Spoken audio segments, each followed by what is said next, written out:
This was Edwards after he'd been caught for receiving more than 40 photos and videos of... Welcome to WatchMojoUK, and today we're looking at surprising and disturbing reasons top newsreaders were let go from broadcasting. Certainly that occasion that you refer to there lost me my job. I was being paid £90,000 a year at that time. Before we begin, we publish new content every day, so be sure to subscribe to our channel and ring the bell to get notified about our latest videos. Number 10. Breach of contract. Krista Ackroyd. It's been confirmed today that Look North presenter Krista Ackroyd will not be returning to the BBC. In 2013, Look North presenter Krista Ackroyd found herself dropped by the BBC after a 17-year career with the broadcaster and an even longer one in news generally. The BBC was, predictably, enigmatic with its announcement, accusing Ackroyd of committing a breach of contract, but not explaining exactly what that was. Her contract was terminated on Friday, Len Tingle reports. It turned out that it was all because of a dispute over whether Ackroyd was employed by the BBC or was technically a self-employed contractor. The BBC's only statement was that though still employed and being paid, she was not on air for unspecified editorial reasons. HMRC investigated her and ultimately ruled that she had to pay over 400 grand in back taxes. She went on the record as saying that it was an absurd reason to sack her, though. Number 9. Focus groups. Jeff Clark and Beverly Thompson. That's just about it from us, and it really is it from me because this is my last programme, and after 23 years I'm leaving the BBC. The late local news journalist Jeff Clark passed away in 2024, 15 years on from when he was dropped by BBC South East Today. Good evening and welcome to South East Today. Clark was joined in his unwilling departure by Beverly Thompson, with the BBC announcing weeks previously that it was going to shelve the presenting duo in order to shake things up a bit. Viewers were outraged, but they were still replaced by Rob Smith and Polly Evans, because apparently some focus groups hadn't liked Clark and Thompson. Absolutely, it suggests that seaside resorts here in the south are where many people would like to bring up their children if only they could. Today, this would almost definitely result in the Beeb getting hit with an age discrimination suit. Clark eventually rejoined the BBC as a radio presenter. You've been great to work with. Thanks very much. Bye. Thanks for watching. Bye-bye. Number 8. Trade Unionism. Jack Murley. Heading even further south to BBC Radio Cornwall, regular presenter Jack Murley got sacked in November 2024 after violating guidelines. Those guidelines involved his personal opinions finding their way into the broadcasts. But what were those personal opinions? Well, he was voicing support for the National Union of Journalists, which at the time was working to try and improve BBC Radio. It's true that the Beeb is meant to remain neutral, but it's equally true that employment law protects people from discrimination based on their trade union membership. Murley went on to say that he had a, quote, target on his back and is taking the BBC to court, demanding thousands in compensation. Number 7. Cost cutting. Mark Longhurst. Clearly there is the question about whether there is as you say, a hate crime or whether something's being done in the name of religion. And we do have to try and delineate between the two. Moving on from the BBC, Mark Longhurst worked at Sky News for over 2 decades, since 1996. But in 2016, he ended up leaving under confusing circumstances, to say the least. It was alleged by many that Longhurst was dropped after getting into a live argument with Owen Jones over the 2016 Pulse shooting in Orlando. And it is one of the worst atrocities committed against LGBT people in the Western world for generations. Well, it has to be called out as such. It's carried out against human beings, isn't it? No matter what. No.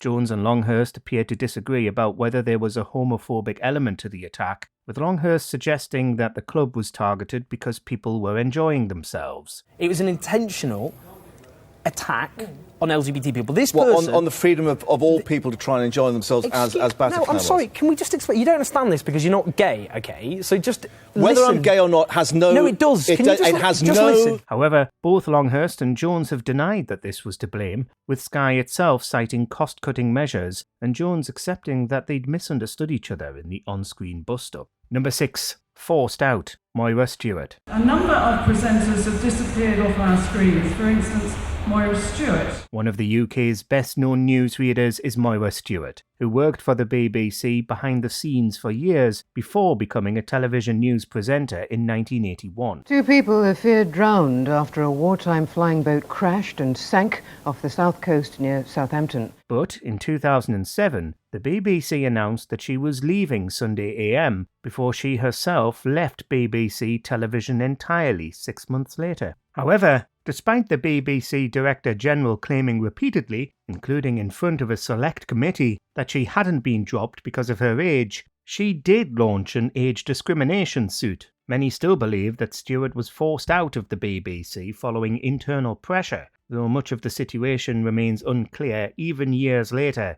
and she went on to work in BBC Radio. Moira, we've actually back in here. Moira Stewart's back with us because David has a story for you. Number 5. The BBC News and BBC World News merger.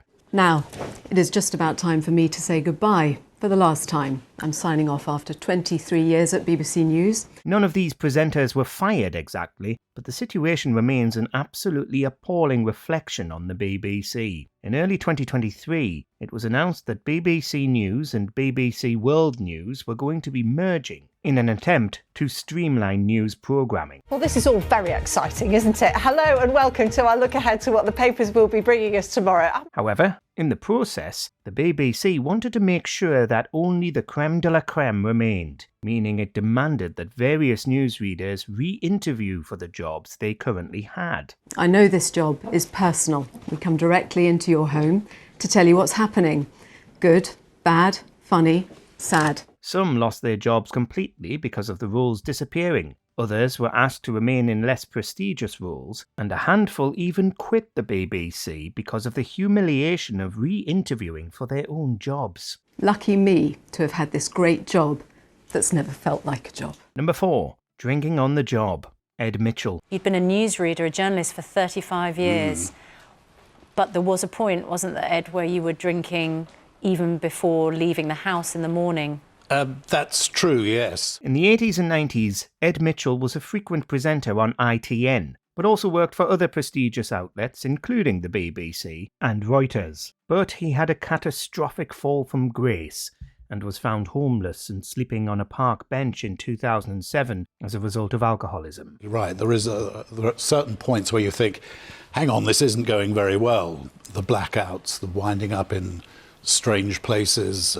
He was regularly drunk while presenting live broadcasts, including for the BBC. But people began to notice, and he got sacked from his job in 1999. The first stage is really wanting to get out of it, is the realisation that there is a problem. He was subject to a documentary and wrote a book about his experiences, eventually going to rehab and quitting drinking. Then, in 2014, he returned as a presenter on the radio, successfully turning his life back around. Number 3. Errors of Judgement. Alistair Stewart. Alistair Stewart. ITN, the company that makes this programme, has announced that he is stepping down from presenting duties after making errors of judgment on social media. Like Moira Stewart, this was another case of a presenter officially stepping down, but people believing that they were actually forced out behind the scenes. Alistair Stewart was dropped as an ITV presenter after apparently breaking the broadcaster's guidelines over his use of social media in 2020. Alistair was the longest-serving newsreader on British television. During his time with ITV, he has led coverage of events from the fall of the Berlin Wall to general elections and budgets. Specifically, his misjudgment, in his own words, was quoting a Shakespeare passage with the phrase "angry ape" in it during an online exchange with a black man who specifically accused him of racism afterwards. The person who was involved in this Twitter row tweeted, "Just an ITV newsreader referring to me as an ape with the cover of Shakespeare." It all sounds like a knee-jerk reaction from ITV, especially after Stewart's long career, but bigotry is bigotry, even if it's disguised. Number 2. Too many presenters. David Robertson. Good evening and welcome to Reporting Scotland. Moving up to Scotland, in 2008 it came out that BBC Radio Scotland journalist David Robertson had been dropped, though the details were hazy at first. Eventually, though, Robertson went after the BBC for compensation, saying that he'd been sacked, contrary to the BBC's line that he'd chosen to resign. The NHS must change if it's to survive. That was the message from the President of the Royal College of Surgeons as he delivered a report on staff shortages. He wanted £100,000 from the Beeb, saying that he'd been sacked for no good reason and that the BBC just wanted fewer presenters on its flagship Scottish radio programme. He felt that he hadn't been compensated adequately given his senior position, though it's never been revealed whether or not he was successful. And that's all for now. Jackie's back with our next bulletin at 10:25 after the 10 o'clock news. But from all of us, have a very good evening. Good night. Number 1. Criminal misconduct. Hugh Edwards. The showbiz suit and sunglasses were gone. Today, Hugh Edwards was prepared for the possibility of going to prison. The BBC's most celebrated newsreader was, undoubtedly, Hugh Edwards, the man who was at the news desk to announce the death of Queen Elizabeth II. But months later, rumours began to swirl that a top presenter had been accused of soliciting illegal images of minors, with Edwards notably absent from the studio. It turned out that not only did he do this, but he was arrested and charged with making indecent images. Edwards claims a neurological disorder means he has no memory of viewing the images. Pleading guilty, Edwards went on the sex offenders register in September 2024 and was given a suspended prison sentence. Despite this, the BBC was technically too cowardly to fire him. It paid him £200,000, even given him a pay rise, between his arrest in November and eventual resignation in April. The BBC knew Hugh Edwards had been arrested long before the public did, but kept paying him until he resigned. Let us know in the comments how you think the BBC keeps getting away with it. And I want to say thank you for all of your good wishes. It really has meant a lot to me. Do you agree with our picks? Check out this other recent clip from WatchMojoUK and be sure to subscribe and ring the bell to be notified about our latest videos.